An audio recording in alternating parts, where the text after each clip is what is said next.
ॐ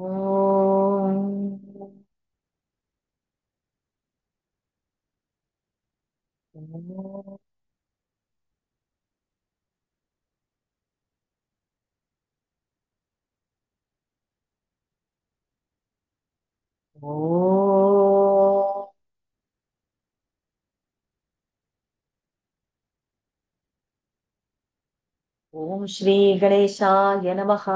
ॐ श्री सरस्वत्यै नमः। ॐ श्री गुरुभ्यो नमः।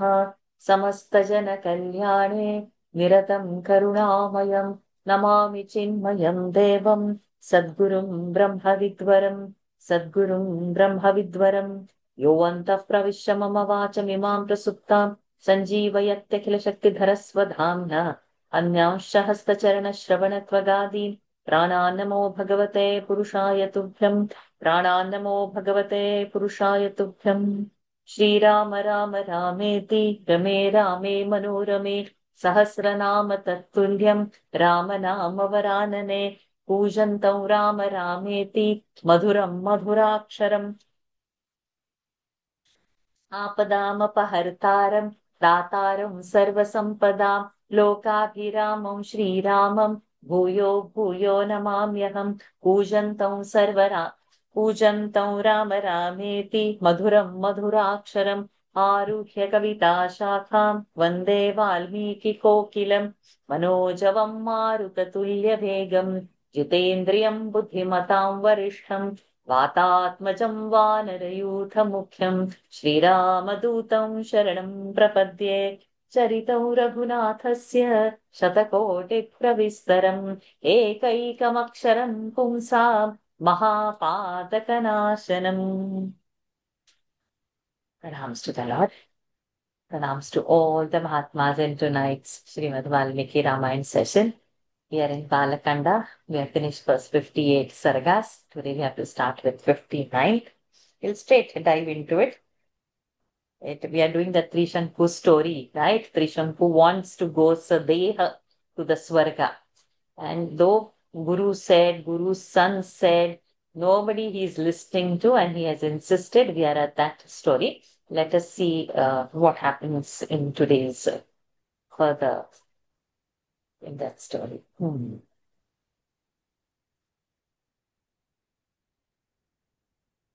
Mahabharata, we have done a very good story today.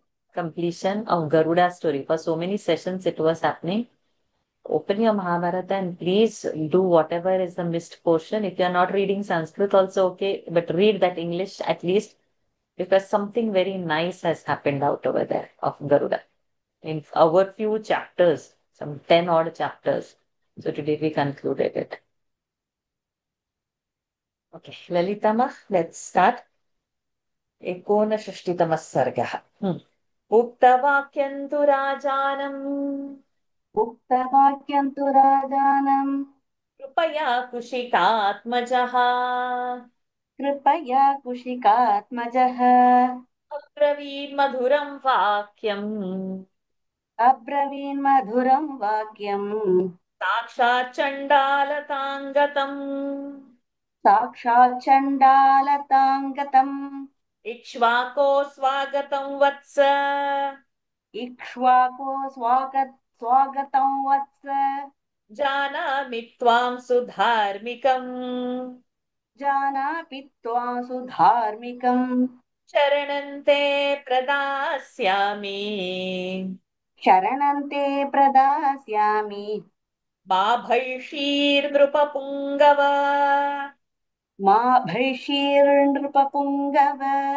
अहमामन्त्रये सर्वान् अहमामन्त्रये सर्वान् महर्षीन् पुण्यकर्मणः महर्षीन् पुण्यकर्मणः यज्ञसाह्यकरान् राजन् यज्ञसाह्यकरान् राजन् ततो यक्षसि निर्वृतः ततो यक्ष्यसि निर्वृतः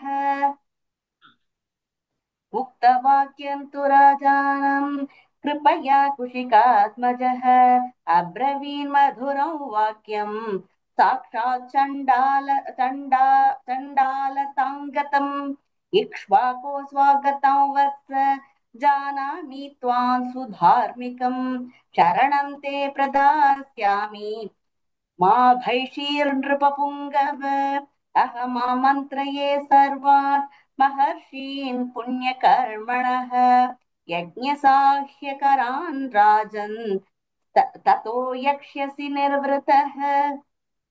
Vishwamitra, the son of Gadi, kindly gave the following suave reply to the king. Trishanku, who had actually been reduced to the state of a Chandala when he had finished his say. Welcome is your visit to my hermitage, O scion of Ikshvaku. I know you to be exceedingly pious, my child. I shall afford shelter to you. Don't be afraid, O jewel among kings. I shall presently send word to all great rishis of virtuous deeds who will help you in the performance of a sacrifice intended to be undertaken by you, O king. Then you will prosecute your sacrificial undertaking at ease. उक्तवाक्यं तु राजानं कृपया कुशिकात्मजः अब्रवीन् मधुरं वाक्यं साक्षात् चण्डालताङ्गतम् इक्ष्वाको स्वागतं वत्स जानामि त्वां सुधार्मिकं शरणं ते प्रदास्यामि मा भैषीर्नृपपुङ्गव अहमामन्त्रये सर्वान् महर्षीन् पुण्यकर्मणः यज्ञसाह्यकरान् राजन् ततो यक्षसि निर्वृतः गुरुशापकृतं रूपम् पुरुषापकृतं रूपम् यदिदं त्वयि वर्तते यदिदं त्वयि वर्तते अनेन सह रूपेण अनेन सह रूपेण सशरीरो गमिष्यसि सशरीरो गमिष्यसि हस्तप्राप्तमहं मन्ये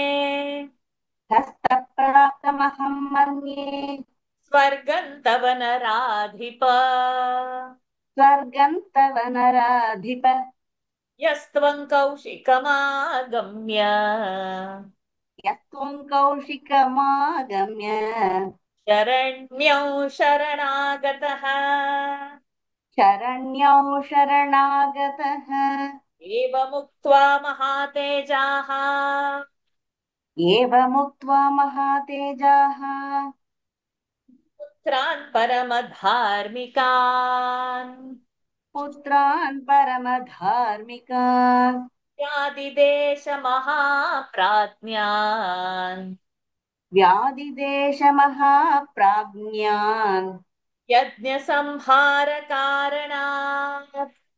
यज्ञसंभारकारणात् हम्म। गुरुशापकृतं रूपं यदिदं त्वयि वर्तते अनेन सह रूपेण सशरीरो गमिष्यसि हस्त हस्त हस्तप्राप्तमहं मन्ये स्वर्गं तव नराधिप यस्त्वं कौशिकमागम्य शरण्यौ शरणागतः एवमुक्त्वा महातेजाः पुत्रान् परमधार्मिकान् व्याधिदेशमहाप्राज्ञान् यज्ञसंभारकारणात्.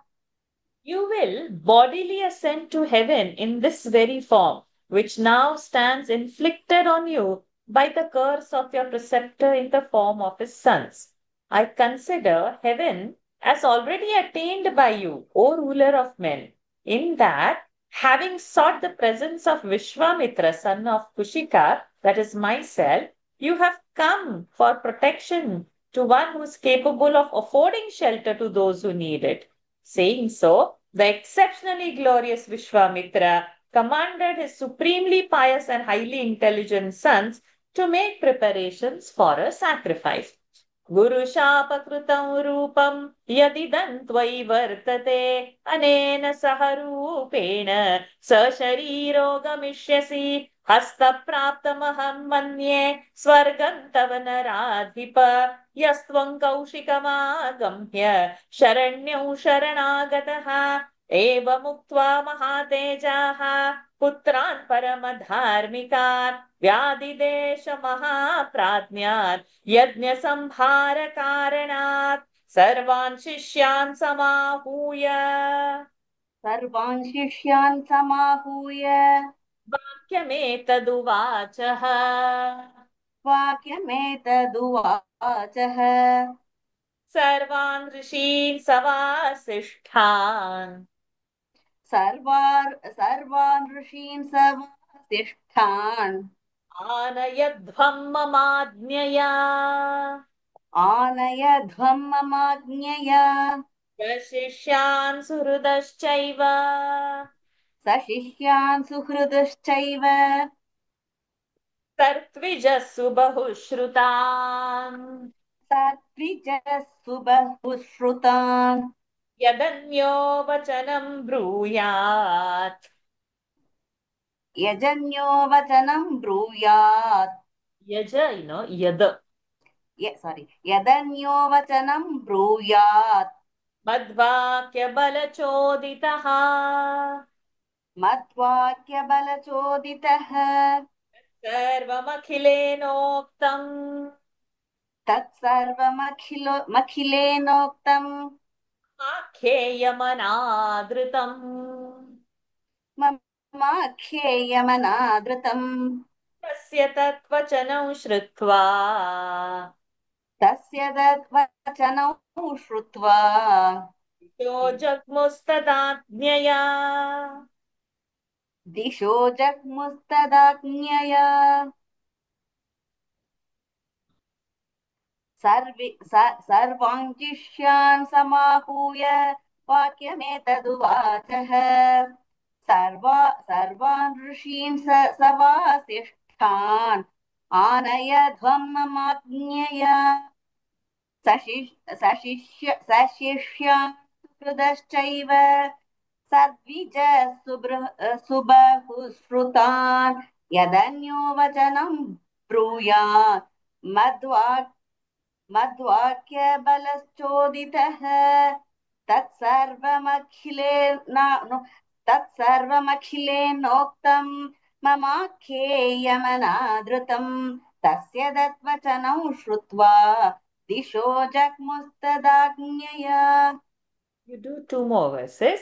आजग्मुरथ देशेभ्यः आजग्मुरथ देशेभ्यः सर्वेभ्यो ब्रह्मवादिनः सर्वेभ्यो ब्रह्मवादिनः च शिष्याः समागम्य ते च शिष्याः समागम्य ज्वलिततेजसम् मुनिं ज्वलिततेजसम् ऊचुश्च वचनौ सर्वम् ऊचुश्च वचनौ सर्वम् सर्वेषां ब्रह्मवादिनाम् सर्वेषां ब्रह्मवादिनाम् श्रुत्वा ते वचनौ सर्वे श्रुत्वा ते वचनौ सर्वे समायान्ति द्विजातयः समायान्ति द्विजादयः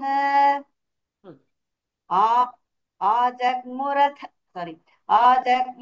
देशेभ्यः सर्वेभ्यो ब्रह्मवादिनः ते च शिष्याः समागम्य मुनिं ज्वलिततेजसम् ऊचुश्च वचनौ सर्वेषां ब्रह्मवादिनाम् श्रुत्वा ते वचनौ सर्वे समायान्ति द्विजातयः। Thank you, Lalita ma'am. Summoning all his dependents, so the tradition goes, he gave the following instructions to them. Under my orders, bring here all the rishis, including the sons of Vasishtha, as well as their relations, well versed in a good many subjects, along with their pupils and priests, capable of officiating at a sacrifice.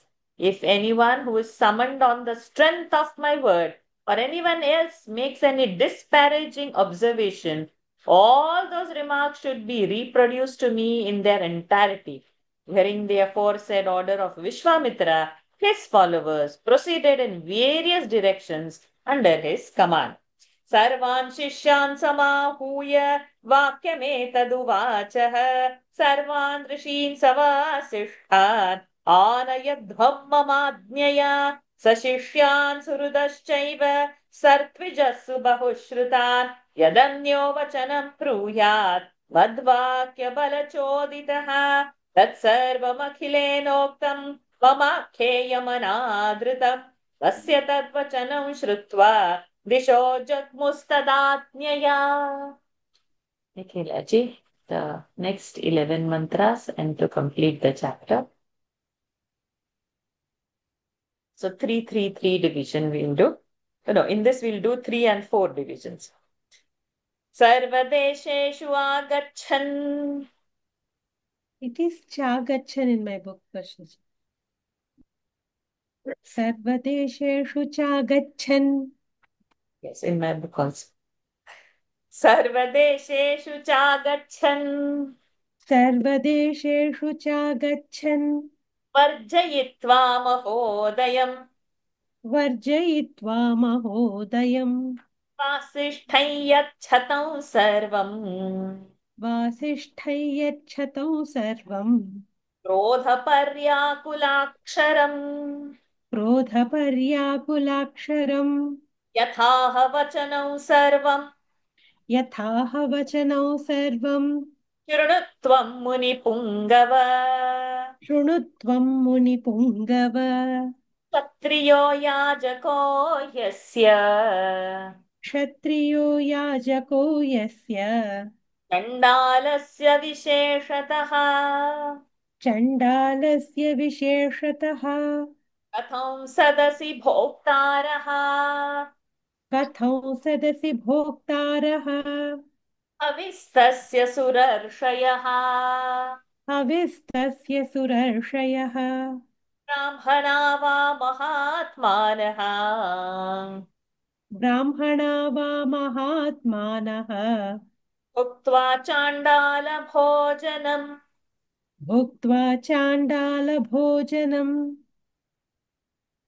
सर्वदेशेषु चागच्छन् वर्जयित्वा महोदयम् वासिष्ठं यच्छतौ सर्वं क्रोधपर्याकुलाक्षरम् यथाह वचनौ सर्वं शृणुत्वं मुनिपुङ्गव क्षत्रियो याजको यस्य चाण्डालस्य विशेषतः चण्डा not chanda चण्डालस्य विशेषतः कथं सदसि भोक्तारः हविस्तस्य सुरर्षयः ब्राह्मणा वा महात्मानः भुक्त्वा चाण्डालभोजनम् कथं स्वर्गं गमिष्यन्ति कथं स्वर्गं गमिष्यन्ति विश्वामित्रेण पालिताः विश्वामित्रेण पालिताः एतद्वचननैष्ठुर्यम्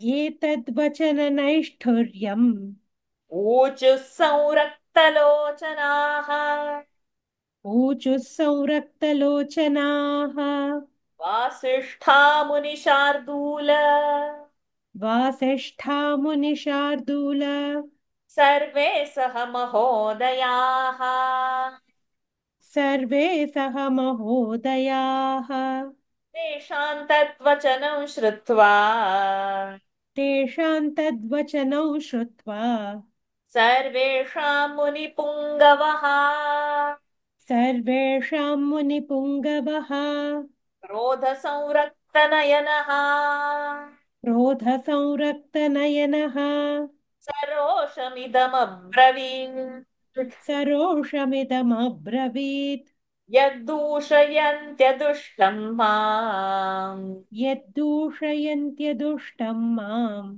तप उग्रं समास्थितम् तप उग्रौ समास्थितम् भस्मीभूता दुरात्मानः भस्मीभूता दुरात्मानः भविष्यन्ति न संशयः भविष्यन्ति न संशयः अद्यते कालपाशेन अद्यते कालपाशेन नीता वैवस्वतक्षयम्। नीता वैवस्वतक्षयम् Hmm. कथं स्वर्गं गमिष्यन्ति विश्वामित्रेण पालिताः एतद्वचनैष्ठुर्यम् ऊचुः संरक्तलोचनाः वासिष्ठा मुनिशार्दूल सर्वे सह महोदयाः तेषां तद्वचनौ श्रुत्वा सर्वेषां मुनिपुङ्गवः क्रोधसंरक्तनयनः सरोषामिदमब्रवीत् य- यद्दू सरोषमिदम्। सरोषमिदमब्रवीत् यद्दूषयन्त्यदुष्टं मां तप उग्रौ समास्थितम् भस्मीभूतदुरात्मानः भविष्यन् भस्मीभूता दुरात्मानः भविष्यन्ति न संशयः अद्य ते कालपाशेन नीता वैवस्वतक्षयम् In due course, exponents of the Vedas began to pour from all lands. Nay, returning to Vishwamitra, who was now living as a hermit of flaming glory, all his dependents too repeated to him the remarks of all the exponents of the Vedas whom they had approached. The followers said, "Hearing your call, all learned Brahmins belonging to all lands are duly coming, while some have already arrived, bearing, of course, Mahodaya and all the 100 sons of Vasishtha. Hear you now, O jewel among sages, all the observations they made in an angry tone. How would gods, they said, partake of the offerings, and how would rishis eat the remains of those offerings in the sacrificial assembly of a sacrificer whose sacrifice is being conducted by a kshatriya, much less of a chandala? And how, on eating the food offered by a chandala, would the high souled Brahmanas patronized by Vishwamitra attain to heaven after death? Such harshness of language did all the sons of Vasishtha, along with Mahodaya, use with bloodshot eyes. O tiger among sages, hearing the aforesaid comment of all those sages, Vishwamitra jewel among ascetics indignantly spoke as follows, with eyes blood red through anger. Since they speak ill of me, even though engaged in severe austerities, and such a irreproachable, the evil-minded fellows will be reduced to ashes and conveyed to the abode of Yama, son of the sun god, this very day by the news of Kala, the god of death. There is no doubt about it. आजग्मुरथदेशेभ्यः सर्वेभ्यो ब्रह्मवादिनः ते च शिष्याः समागम्य मुनिं ज्वलिततेजसम् ऊचुश्च वचनं सर्वं सर्वेषां ब्रह्मवादिनां श्रुत्वा ते वचनं सर्वे समायान्ति द्विजातयः सर्वदेशेषु चागच्छन् वर्जयित्वा महोदयम् वासिष्ठं यच्छतं सर्वं क्रोधपर्याकुलाक्षरम् यथाह वचनं सर्वं शृणुत्वं मुनिपुङ्गव क्षत्रियो याजको यस्य चण्डालस्य विशेषतः कथं सदसि भोक्तारः हविस्तस्य सुरर्षयः ब्राह्मणा वा महात्मानः भुक्त्वा चाण्डालभोजनं कथं स्वर्गं गमिष्यन्ति विश्वामित्रेण पालिताः एतद्वचननैष्ठुर्यम् ऊचुः संरक्तलोचनः वासिष्ठा मुनिशार्दूल सर्वे सह महोदयाः तेषां तद्वचनं श्रुत्वा सर्वेषां मुनिपुङ्गवः क्रोधसंरक्तनयनः सरोषमिदमब्रवीत् यद्दूषयन्त्यतुष्टं मां तप उग्रं समास्थितम् अस्मीभूता दुरात्मानः भविष्यन्ति न संशयः अद्य मे कालपाशेन नीता वैवस्वतक्षयम्. Remaining four shlokas to end the chapter. सप्तजातिशतान्येव सप्तजातिशतान्येव कृतपाः सम्भवन्तु ते कृतपाः सम्भवन्तु ते श्वमांसनियताहाराः श्वमांसनियताहाराः मुष्टिका नाम निर्घृणाः मुष्टिका नाम निर्घृणाः विकृताश्च विरूपाश्च विकृताश्च विरूपाश्च लोकाननुचरन्त्विमान् लोकाननुचरन्त्विमान् महोदयश्च दुर्बुद्धिः महोदयश्च दुर्बुद्धिः माम मामदूष्य ह्यदूषयत् माम मामदूष्यौ ह्यदूषयत् मामदूष्यं ह्यदूष्ययत् दूषितः सर्वलोकेषु दूषितः दूषितः सर्वलोकेषु निषादत्वं गमिष्यति निषादत्वं गमिष्यति प्राणातिपातनिरतः प्राणातिपातनिरतः निरनुक्रोशताङ्गतः निरनुक्रोश निरनुक्रोशताङ्गतः दीर्घकालं मम क्रोधात् दीर्घकालं मम क्रोधात् दुर्गतिं वर्तयिष्यति दुर्गतिं वर्तयिष्यति एतावदुक्त्वा वचनम् एतावदुक्त्वा वचनम् विश्वामित्रो महातपाः विश्वामित्रो महातपाः विरराम महातेजाः विरराम महातेजाः ऋषिमध्ये महामुनिः ऋषिमध्ये महामुनिः ॐ तत्सत् ॐ तत्सत् इत्यार्षे श्रीमद् रामायणे इत्यार्षे श्रीमद् रामायणे वाल्मीकिये आदिकाव्ये वाल्मीकीये आदिकाव्ये बालकाण्डे एकोनषष्टितमः सर्गः हरि ओम् तत्सत् बालकाण्डे एकोनषष्टितमः सर्गः हरि ओम् तत्सत् सप्तजातिशतान्येव मृतपाः सम्भवन्तु ते श्वमांसनियताहाराः मुष्टिकानाम निर्घृणाः विकृताश्च निरूपाश्च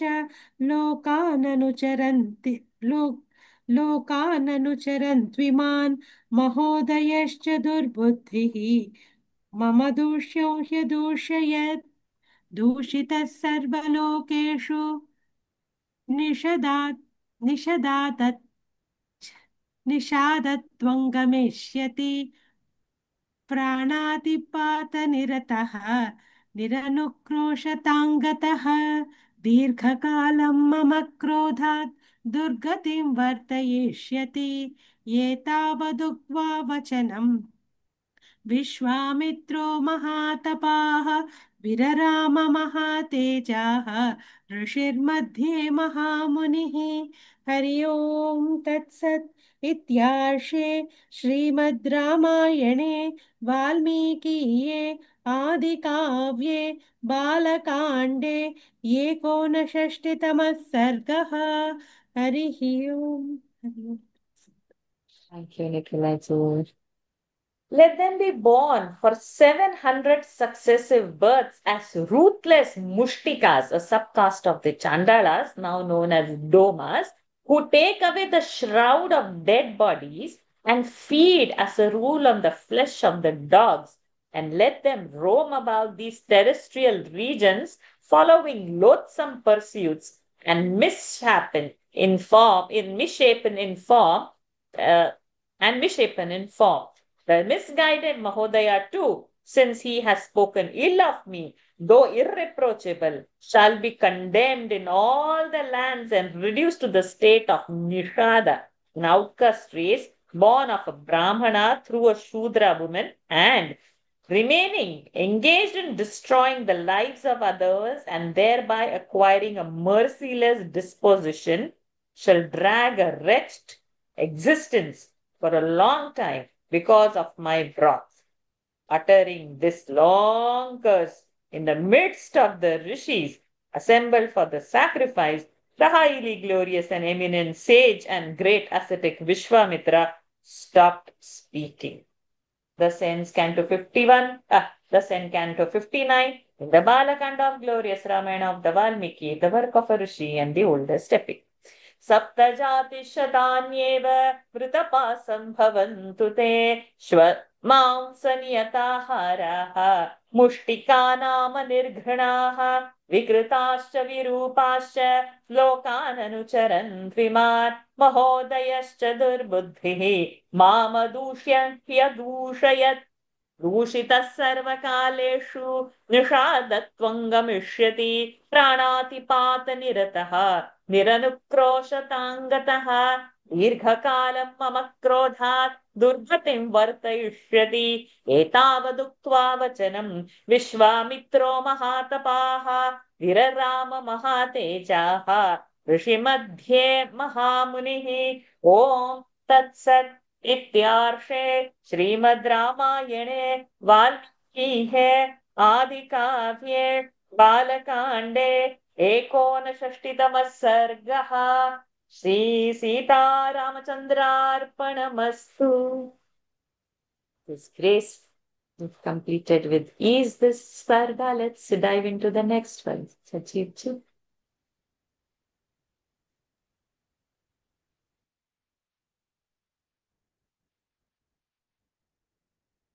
Shashtitamah sargah. Tapo, so you will do. Okay, first we'll do that one. First. Tapo balahatan dhyatva. तपो बलहतान्यात्वा वासिष्ठान् समहोदयान् वासिष्ठान् समहोदयान् ऋषिमध्ये महातेजाः ऋषिमध्ये महातेजाः विश्वामित्रोऽभ्यभाषत विश्वामित्रोऽभ्यभाषत तपो बलहतान्यात्वा वासिष्ठान् समहोदयान् ऋषिमध्ये महातेजाः विश्वामित्रोऽभ्यभाषत. Coming to know by his yogic power of Vasishtha's son having been ruined along with Mahodaya by dint of his spiritual power, the exceptionally glorious Vishwamitra spoke as follows in the midst of the Rishi assembled at his hermitage.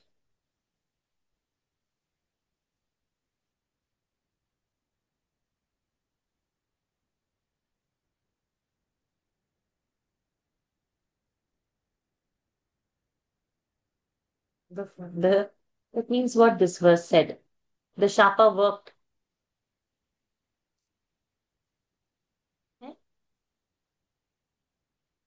Coming to know by his yogic power of Vasishtha's son, having been ruined along with Mahodaya by the dint of his spiritual power. Okay, so they've been ruined already. So that means the Shapa worked. तपो बलहतान् ज्ञात्वा वासिष्ठान् समहोदयान् ऋषिमध्ये महातेजाः विश्वामित्रोऽभ्यभाषत. All the four together. अयमिक्ष्वाकुदायादः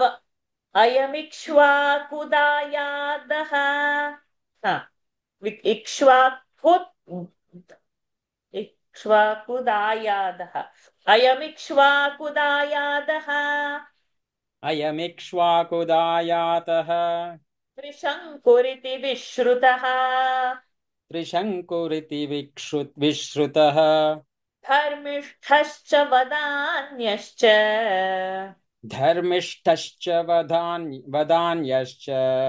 माञ्चैव शरणं गतः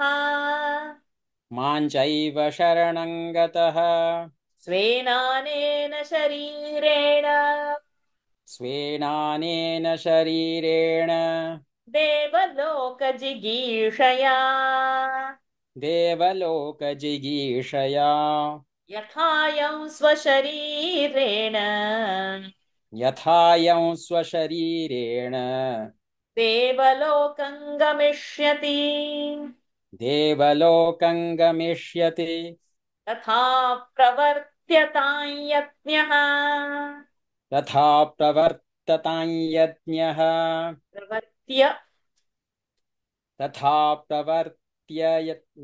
तथा प्रवर्त्यतां यज्ञः भवद्भिश्च मया सह भवद्भिश्च मया सह विश्वामित्रवचः श्रुत्वा विश्वामित्रवचः श्रुत्वा सर्व एव महर्षयः सर्व एव महर्षयः ऊचुः समेताः सहसा ऊचुः समेताः सहसा ऊचुः ऊदीर्घ ऊचुः समेताः सहसा धर्मज्ञा धर्मसंहितम् धर्मज्ञा धर्मसंहितम् अयं कुशिकदायादः अयं कुशिकदायादः मुनिः परमकोपनः मुनिः परमकोपनः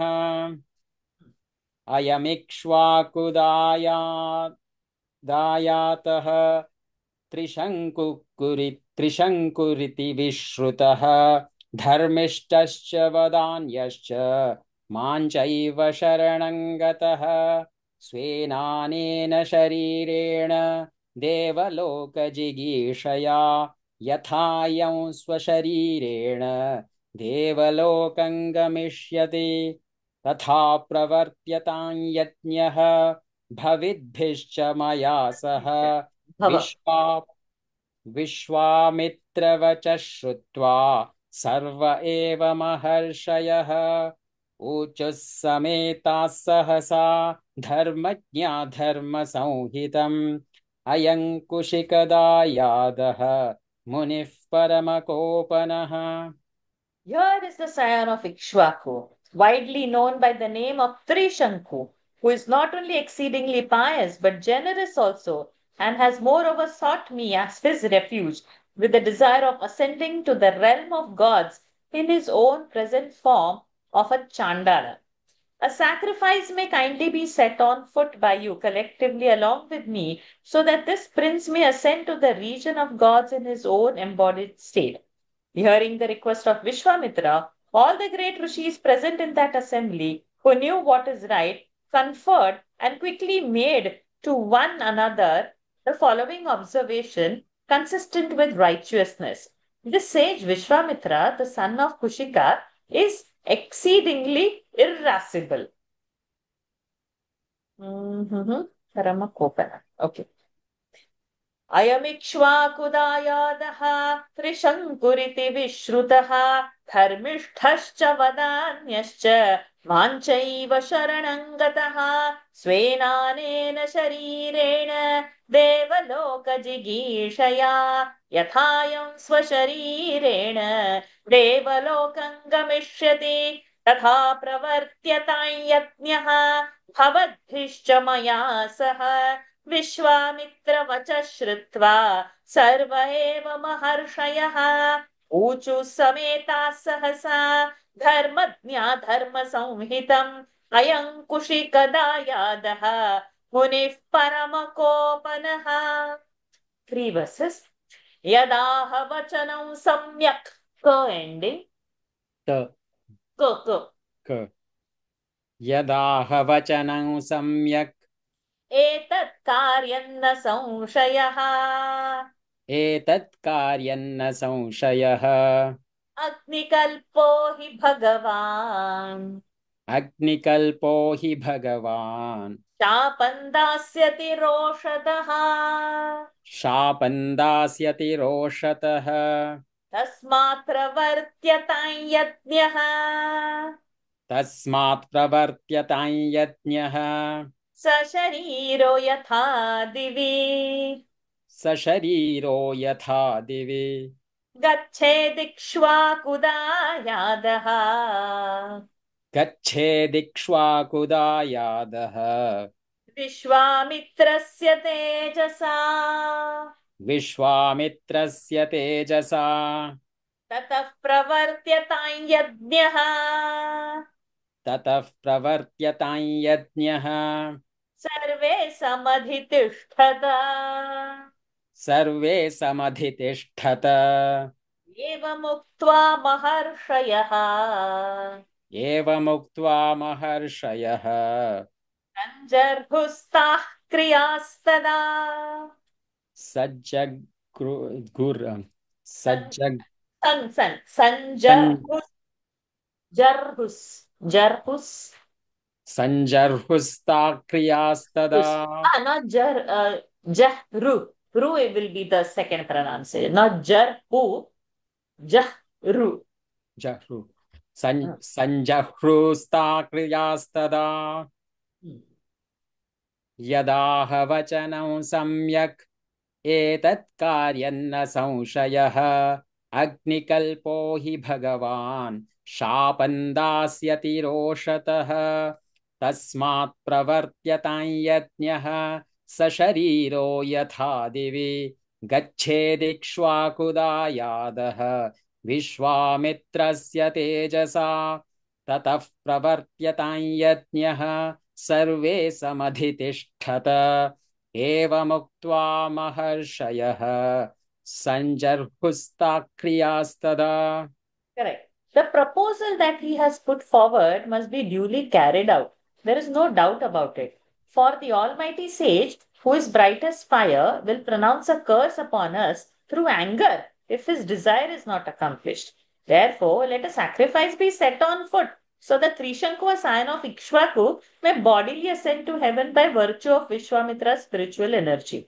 Hence, let a sacrifice be started and you all take up your respective priestly duties. Saying so, the great rishis assembled there then duly took charge of their respective priestly functions. So they know it is not right, but out of fear of the curse, they are doing it. यदाह वचनं सम्यक् एतत् कार्यं न संशयः अग्निकल्पो हि भगवान् शापं दास्यति रोषतः तस्मात् प्रवर्त्यतां यज्ञः सशरीरो यथा दिवि गच्छेदिक्ष्वाकुदायादः विश्वामित्रस्य तेजसा ततः प्रवर्त्यतां यज्ञः सर्वे समधितिष्ठत एवमुक्त्वा महर्षयः सञ्जह्रुस्ताः क्रियास्तदा याजकश्च महातेजाः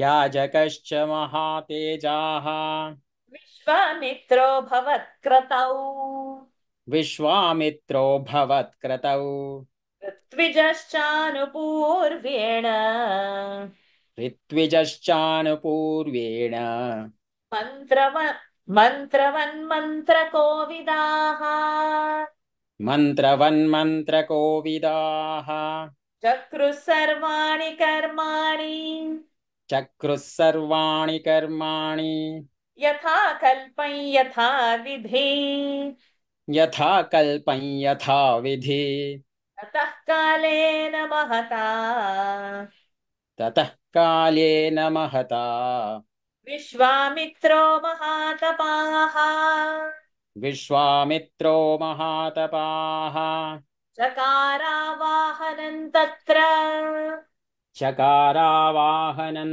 तत्र भागार्थं सर्वदेवताः भागार्थं सर्वदेवताः नाभ्यागमंस्तदा तत्र नाभ्यागमंस्तदा तत्र भागार्थं सर्वदेवताः भागार्थं सर्वदेवताः याजकश्च महातेजाः विश्वामित्रो भवत्क्रतौ ऋत्विजश्चानुपूर्वेण मन्त्रवन्मन्त्रकोविदाः चक्रुः सर्वाणि कर्माणि यथा कल्पं यथा विधि ततः कालेन महता विश्वामित्रो महातपाः चकारावाहनं तत्र भागार्थं सर्वदेवताः नाभ्यागमंस्तदा तत्र भागार्थं सर्वदेवताः. In that sacrifice, the highly glorious Vishwamitra was the chief priest. Adhvaryu, the other priests too, were all well versed in sacred texts, recited at the time of the pouring oblations into the sacred fire, did all their allotted duties in their order of sequence, according to the procedure as laid down in Kalpa, the branch of knowledge, which prescribe rules for ceremonial and sacrificial acts, and with the recitation of relevant mantras. Then, for a long time, the great ascetic Vishwamitra invoked the presence in that sacrifice of all gods entitled to share in the offerings made during a sacrifice to their allotted shares. But none of the gods appeared on that occasion in the aforesaid sacrifice to take their share. याजकश्च महातेजाः विश्वामित्रो भवत्कृतौ ऋत्विजश्चानुपूर्वेण मन्त्रवन्मन्त्रकोविदाः चक्रुः सर्वाणि कर्माणि यथा कल्पं यथा विधि ततः कालेन महता विश्वामित्रो महातपाः चकारावाहनं तत्र भागार्थं सर्वदेवताः नाभ्यागमंस्तदा तत्र भागार्थं सर्वदेवताः. Next round, we'll begin from you only, Sajeev Ji. You do first 2 verses, then 4 verses, and then 2 verses. ततः कोपसमाविष्टः ततः कोपसमाविष्टः विश्वामित्रो महामुनिः विश्वामित्रो महामुनिः स्रुवमुद्यम्य सक्रोधः स्रुवमुद्यम्य सक्रोधः त्रिशङ्कुमिदमब्रवीत् पश्य मे तपसो वीर्यम् स्वार्जितस्य नरेश्वर एष त्वां स्वशरीरेण नयामि स्वर्गमोजसा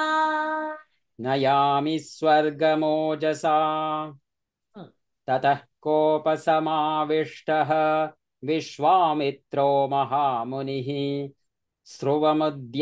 स्रुवमुद्यम्य सक्रोधः त्रिशङ्कुमिदमब्रवीत् पश्य मे तपसो वीर्यम् स्वार्जितस्य नरेश्वर एष त्वां स्वशरीरेण नयामि स्वर्गमोजसा.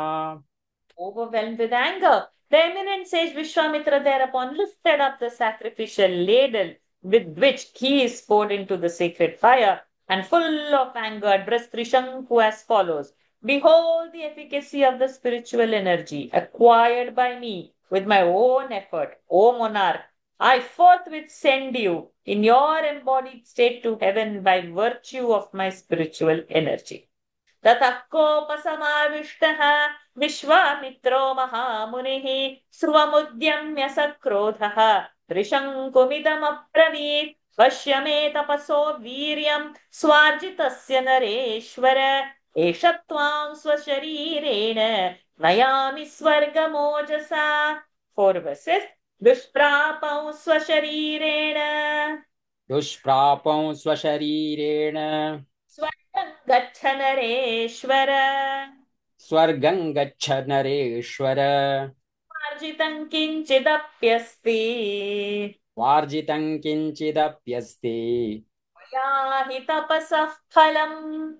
मया हि तपसः फलम् राजन्स्त्वं तेजसा तस्य सशरीरो दिवं व्रज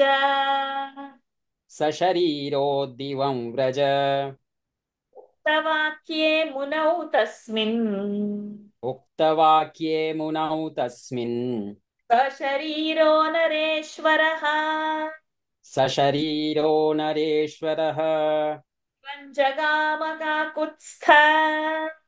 दिवं जगाम काकुत्स्थ मुनीनां पश्यतां तदा स्वर्गलोकं गतं दृष्ट्वा त्रिशङ्कुं पाकशासनः सह सर्वैः सुरगणैः सह सर्वैः सुरगणैः तं वचनमब्रवीत्। इदं वचनमब्रवीत्। शङ्को गच्छ भूयस्त्वम् त्रिशङ्को गच्छ भूयस्त्वम् नासि स्वर्गकृतालयः। नासि स्वर्गकृतालयः। दुष्प्रापं स्वशरीरेण स्वर्गं गच्छ नरेश्वर। स्वार्जितं किञ्चिदप्यस्ति मया हि तपसः फलम्। राजंस्त्वं तेजसा तस्य सशरीरो दिवं व्रज। उक्तवाक्ये मुनौ तस्मिन् सशरीरो नरेश्वरः।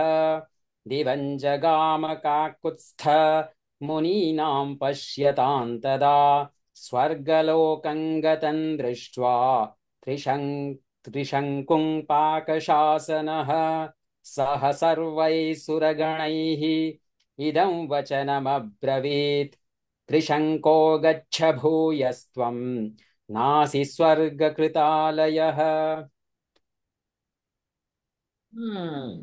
Ascend to heaven, which cannot be easily attained in one's physical form, O ruler of men. If any reward of my austerities has been earned by me at all, ascend you bodily to heaven by virtue of its glory, O monarch. No sooner had the aforesaid sage Vishwamitra finished his utterance, the king, Trishanku, body rose to heaven. O son of Kakutstha, while the sages stood looking on, seeing Trishanku arrived in the heavenly region, Indra, the tamer of the demon Paka, along with all the hosts of gods attending on him, spoke as follows: Trishanku, return you to earth, since no abode has been earned by you in paradise. दुष्प्रापं स्वशरीरेण स्वर्गं गच्छ नरेश्वर स्वार्जितं किञ्चिदप्यस्ति मया हि तपसः फलम् राजंस्त्वं तेजसा तस्य सशरीरो दिवं व्रज उक्तवाक्ये मुनौ तस्मिन् सशरीरो नरेश्वरः दिवं जगाम काकुत्स्थ मुनीनां पश्यतां तदा स्वर्गलोकं गतं दृष्ट्वा त्रिशङ्कुं पाकशासनः सह सर्वैः सुरगणैः इदं वचनमब्रवीत् त्रिशङ्को गच्छ भूयस्त्वं नासि स्वर्गकृतालयः. 2 verses. गुरुशापहतो मूढ गुरुशापहतो मूढ मत भूमिमिवाक्षिराः पतभूमिमवाक्षिराः एवमुक्तो महेन्द्रेण एवमुक्तो महेन्द्रेण शङ्कुरपतत् पुनः त्रिशङ्कुरपतत् पुनः विक्रोशमानसस्त्राहीति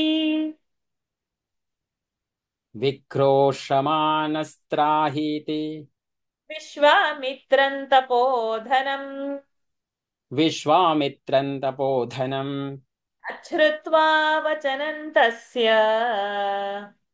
तच्छ्रुत्वा वचनं तस्य घोषमानस्य कौशिकः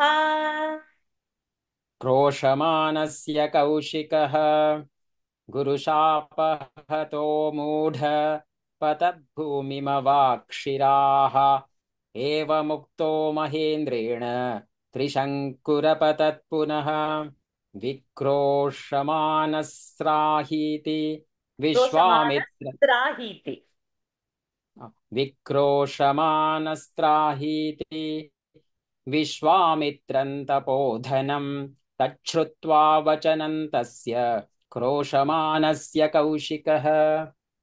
Thank you, Sajid ji. Lalita ma. Do the next 2 verses first, then we will divide. रोषमाहारयत्तीव्रम् रोषमाहारयत्तीव्रम् तिष्ठतिष्ठेति चाब्रवीत् तिष्ठ तिष्ठेति चाब्रवीत् ऋषिमध्ये स तेजस्वी ऋषिमध्ये स तेजस्वी प्रजापतिरिवापरः प्रजापतिरिवापरः सृजन् दक्षिणमार्गस्थान् सृजन् दक्षिणमार्गस्थान् सप्तर्षीनपरान् पुनः सप्तर्षीणपरान् पुनः क्षत्रवंशमपरम् नक्षत्रवंशमपरम् असृजत् क्रोधमूर्च्छितः असृजत् क्रोधमूर्च्छितः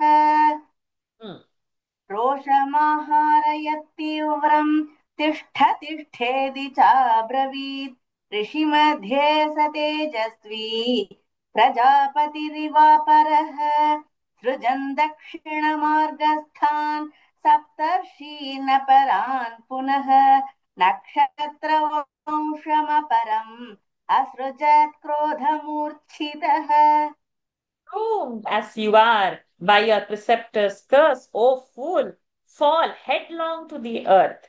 Commanded thus by the mighty Indra, Trishanku fell again, crying out to Vishwamitra, whose only wealth was his asceticism, as follows. Save me! Hearing the aforesaid appeal of the crying Trishanku, Vishwamitra, son of Kushika, grew wildly angry and said, Stop! Stop where you are!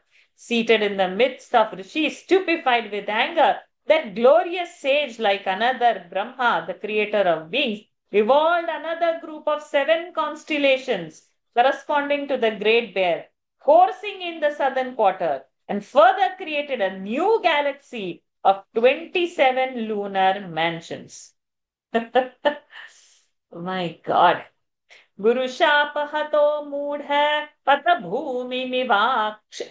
पतभूमिमवाक्षिराः एवमुक्तो महेन्द्रेण त्रिशङ्कुरपतत् पुनः विक्रोशमानस्त्राहीति विश्वामित्रं तपोधनम् तच्छ्रुत्वा वचनं तस्य क्रोशमानस्य कौशिकः रोषमाहारयत् तीव्रम् तिष्ठ तिष्ठेति चाब्रवीत् ऋषिमध्ये स तेजस्वी प्रजापतिरिवापरः सृजन् दक्षिणमार्गस्थान् सप्तर्षीनपरान् पुनः नक्षत्रवंशमपरम् असृजत् क्रोधमूर्च्छितः. नेक्स्ट 3. दक्षिणान् दिशमास्थाय दक्षिणान् दिशमास्थाय ऋषिमध्ये महायशाः ऋषिमध्ये महायशाः सृष्ट्वा नक्षत्रवंशं च सृष्ट्वा नक्षत्रवंशं च क्रोधेन कलुषीकृतः क्रोधेन कलुषीकृतः अन्यमिन्द्रं करिष्यामि अन्यमिन्द्रं करिष्यामि लोको वा स्यादनिन्द्रकः लोको वा स्यादनिन्द्रकः दैवतान्यपि सक्रोधात् दैवतान्यपि सक्रोधात् स्रष्टुं समुपचक्रमे स्रष्टुं समुपचक्रमे ततः ततः परमसम्भ्रान्ताः सङ्घासुरासुराः सर्षिसङ्घासुरासुराः विश्वामित्रं महात्मानम्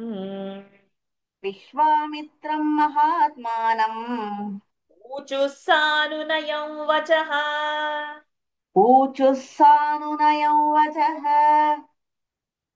दक्षिणां दिशमास्थाय ऋषिमध्ये महायशाः सृष्ट्वा नक्षत्रवंशं च क्रोधेन कलुषीकृतः अन्यमिन्द्रं करिष्यामि लोको वा स्यादनिन्द्रकः दैवतान्यपि सक्रोधात् स्रष्टुं समुपचक्रमे ततः परमसम्भ्रान्ताः सुराः विश्वामित्रं महात्मानम् ऊचुः सानुनयं वचः.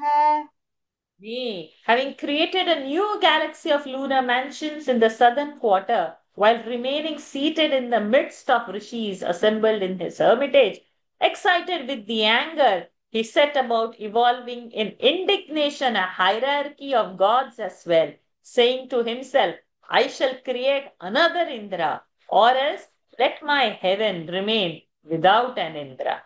Greatly perturbed at that, the gods as well as the demons, including the hosts of rishis, addressed to the high soul Vishwamitra the following submission, full of consolatory expressions.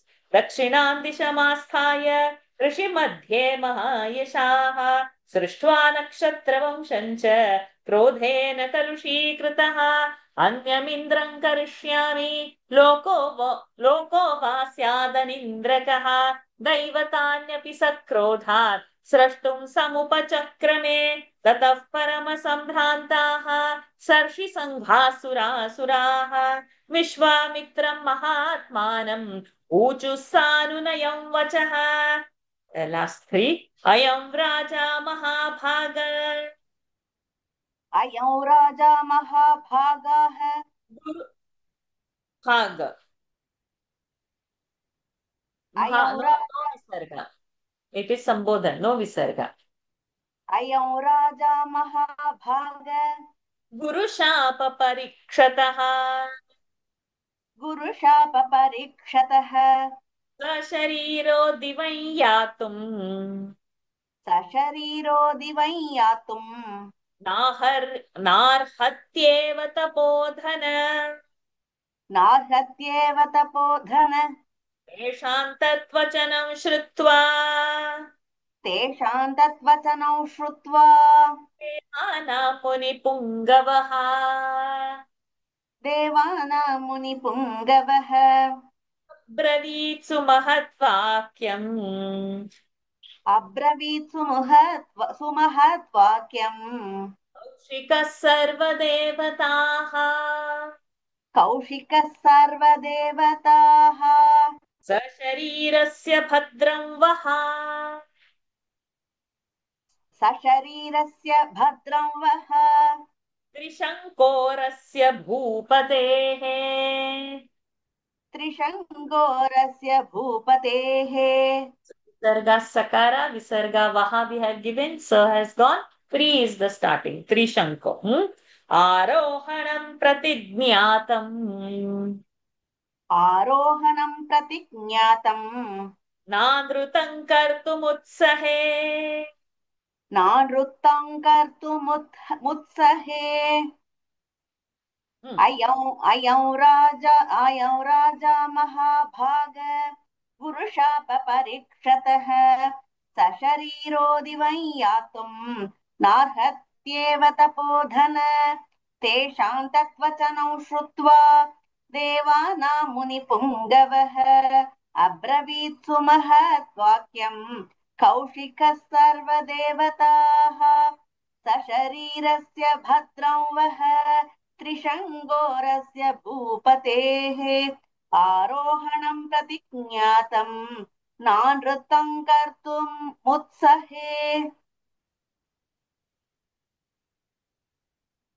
This monarch Trishanku, O highly blessed soul, who stands divested of his stock of merits by the curse of his preceptor, does not at all deserve to ascend bodily to heaven, O sage rich in asceticism.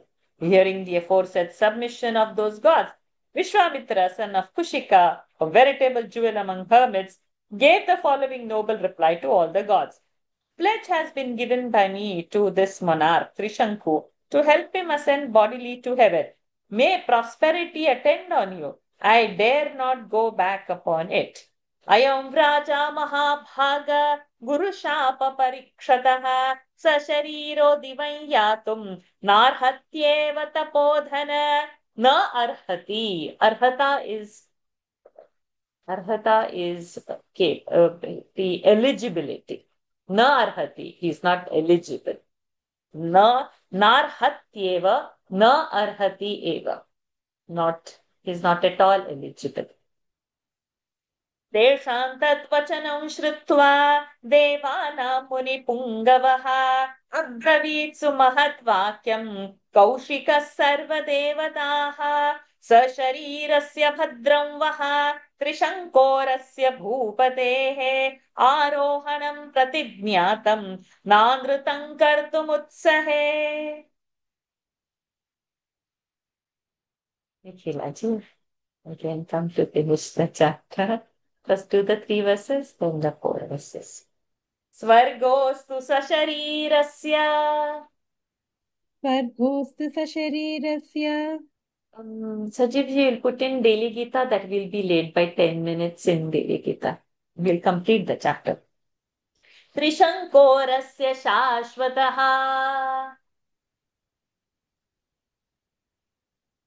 त्रिशङ्कोरस्य शाश्वतः. नक्षत्राणि च सर्वाणि. नक्षत्राणि च सर्वाणि. मामकानि ध्रुवाण्यथ. मामकानि ध्रुवाण्यथा. यावल्लोका धरिष्यन्ति. यावल्लोका धरिष्यन्ति. तिष्ठन्त्वेतानि सर्वशः. तिष्ठत्वेतानि सर्वशः. यत्कृतानि तिष्ठन्त्वेतानि सर्वशः. यत्कृतानि सुराः सर्वे. यत्कृतानि सुराः सर्वे. तदनुज्ञातुमर्हथ. तदनुज्ञातुमर्हथ. एवमुक्ताः सुराः सर्वे. एवमुक्ताः सुराः सर्वे. प्रत्युचुर्मुनिपुङ्गवम्. प्रत्युचुर्मुनिपुङ्गवम्. एवं भवतु भद्रन्ते. एवं भवतु भद्रन्ते. तिष्ठन्त्वेतानि सर्वशः. तिष्ठन्त्वेतानि सर्वशः. स्वर्गोऽस्तु सशरीरस्य त्रिशङ्कोरस्य शाश्वतः. नक्षत्राणि च सर्वाणि मामकानि ध्रुवाण्यथा. यावल्लोका धरिष्यन्ति तिष्ठन्त्वेतानि सर्वशः. यत्कृतानि सुराः सर्वे तदनुज्ञातुमर्हथ. एवमुक्ताः सुराः सर्वे प्रत्युचुर्मुनिपुङ्गवम्. एवं भवतु भद्रन्ते तिष्ठन्त्वेतानि सर्वशः. Let perpetual heavenly bliss be the lot of this Trishanku in his physical body, and also let all the lunar mansions created by me be abiding. Nay, let all these heavenly bodies evolved by me endure as long as these worlds of Brahma's creation shall exist. Be pleased you all to grant that. Requested thus, all the gods replied as follows to Vishwamitra, a jewel among sages. Amen. May all be well with you. Let all these endure. स्वर्गोऽस्तु सशरीरस्य त्रिशङ्कोरस्य शाश्वतः. नक्षत्राणि च सर्वाणि मामकानि ध्रुवाण्यथ. यावल्लोका धरिष्यन्ति तिष्ठन्त्वेतानि सर्वशः. यत्कृतानि सुराः सर्वे तदनुज्ञातुमर्हथ. एवमुक्ताः सुराः सर्वे प्रत्युचुर्मुनिपुङ्गवम्. एवं भवतु भद्रन्ते तिष्ठन्त्वेतानि सर्वशः. लास्ट 4. गगने तान्यनेकानि. गगने तान्यनेकानि. वैश्वानरपथात् बहिः. वैश्वानरपथात् बहिः. नक्षत्राणि मुनिश्रेष्ठ.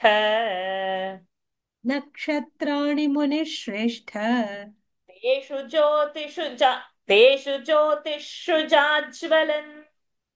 तेषु ज्योतिष्ठुजाज्वलम् जाज्वलम् जाज्वलन् जाज्वलन् तेषु ज्योतिष्ठु जाज्वलन् अवाक्षिरास्त्रिशङ्कुश्च अवाक्षिरात्रिशङ्कुश्च तिष्ठत्वमस तिष्ठत्वमरसन्निभः तिष्ठत्वमरसन्निभः अनुयास्यन्ति चैतानि अनुयास्यन्ति चैतानि ज्योतींषि नृपसत्तमम् ज्योतिषि नृपसत्तमम् शिं न ज्योतींषि ज्योतिंषि नृपसत्तमम् करेक्ट् कृतार्थं कीर्तिमन्तं च कृतार्थं कीर्तिमन्तं च स्वर्गलोकगतं यथा स्वर्गलोकगतं यथा विश्वामित्रस्तु धर्मात्मा विश्वामित्रस्तु धर्मात्मा सर्वदेवैरभिष्टुतः सर्वदेवैरभिष्टुतः ऋषिमध्ये महातेजाः ऋषिमध्ये महातेजाः बाढमित्येव देवताः बाढमित्येव देवताः तो देवा महात्मानः ततो देवा महात्मानः ऋषयश्च तपोधनाः ऋषयश्च तपोधनाः जग्मुर्यथा गतं सर्वे जग्मुर्यथा गतौ सर्वे जग्मुर्यथा गतं सर्वे जग्मुर्यथा गतौ सर्वे यज्ञस्यान्ते नरोत्तम यज्ञस्यान्ते नरोत्तम ॐ तत्सत् ॐ तत्सत् इत्यार्षे श्रीमद् रामायणे इत्यार्षे श्रीमद् रामायणे वाल्मीकिहे आदिकाव्ये वाल्मीकीये आदिकाव्ये बालकाण्डे षष्टितमः सर्गः हरि ओम् तत्सत् बालकाण्डे षष्टितमः सर्गः हरि ओम् तत्सत् गगने तान्यनेकानि वैश्वानरपथात्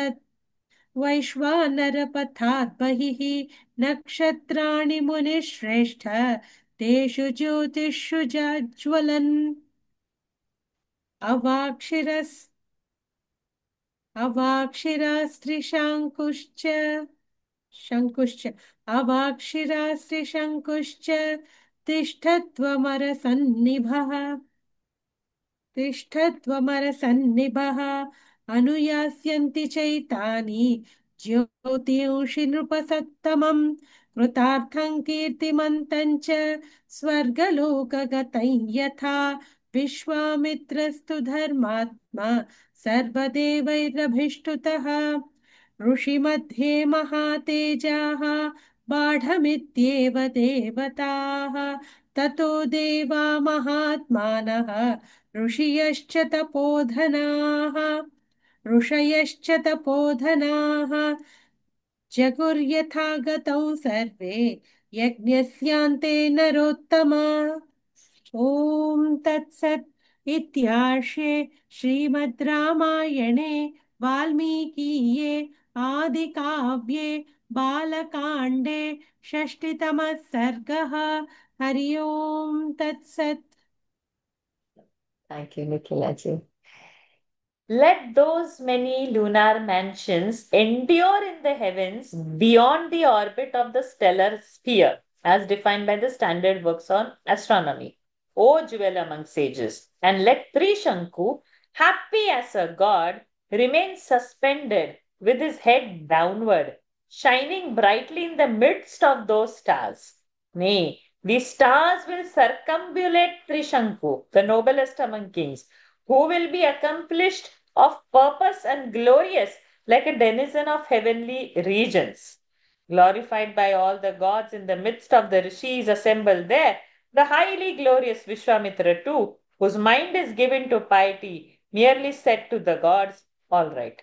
Then, at the end of the sacrifice, which was in the meantime concluded by replacing Trishanku by a representative, and after the gods had partaken of the offerings, O jewel among men, all the gods as well as the high soul rishis, whose only wealth was their asceticism, returned even as they had come.